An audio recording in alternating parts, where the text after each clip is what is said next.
Mark, before we took the break, we were talking about a really important issue that comes up a lot and is kind of difficult to answer for us budget wonks, which is, well, what's the tipping point? I mean, you guys are always warning about debt.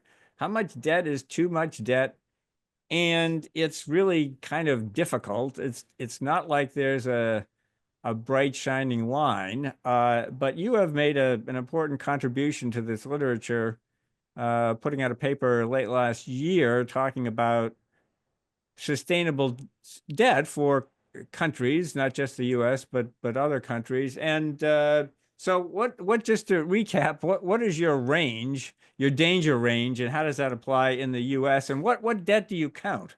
I mean, there is gross debt, debt held by the public, the Federal Reserve holds some of our debt. What's the debt that matters?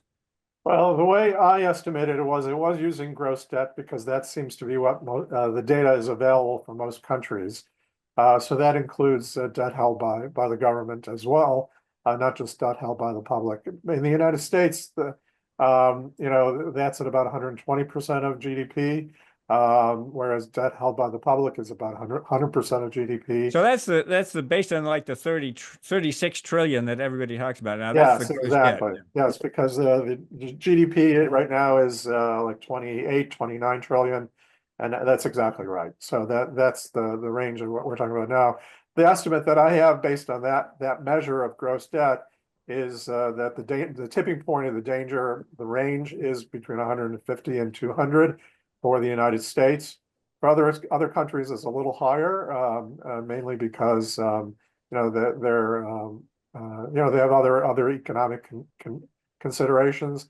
One challenge in the estimate is Japan right now has very high debt.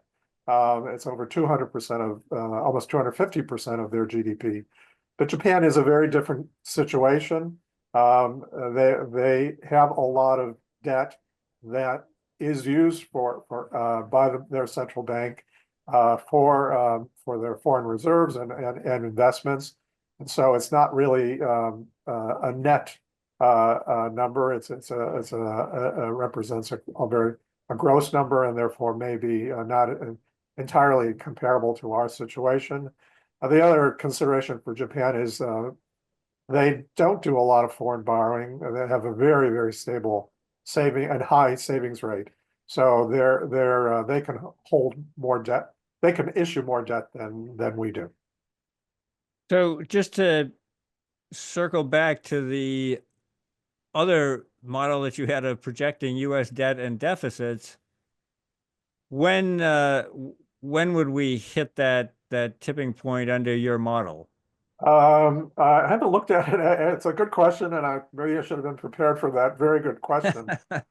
It's in the range of about 15 to 20 years from now, Yeah. according So to my model. Yeah. we got a little time, but not a whole lot of time. You've Well, actually made, yeah, go ahead. yeah, I was going to say. I mean, if that's under very favorable conditions. In other words, no recession, no pandemic, no war. Wars are very expensive, as you know. It's not you can say, well, 20 years is a long time. Number one is it's not a long time, in terms of getting, as it were, switching the direction of this country. It takes a long time to switch the direction, and so therefore it's not that much time.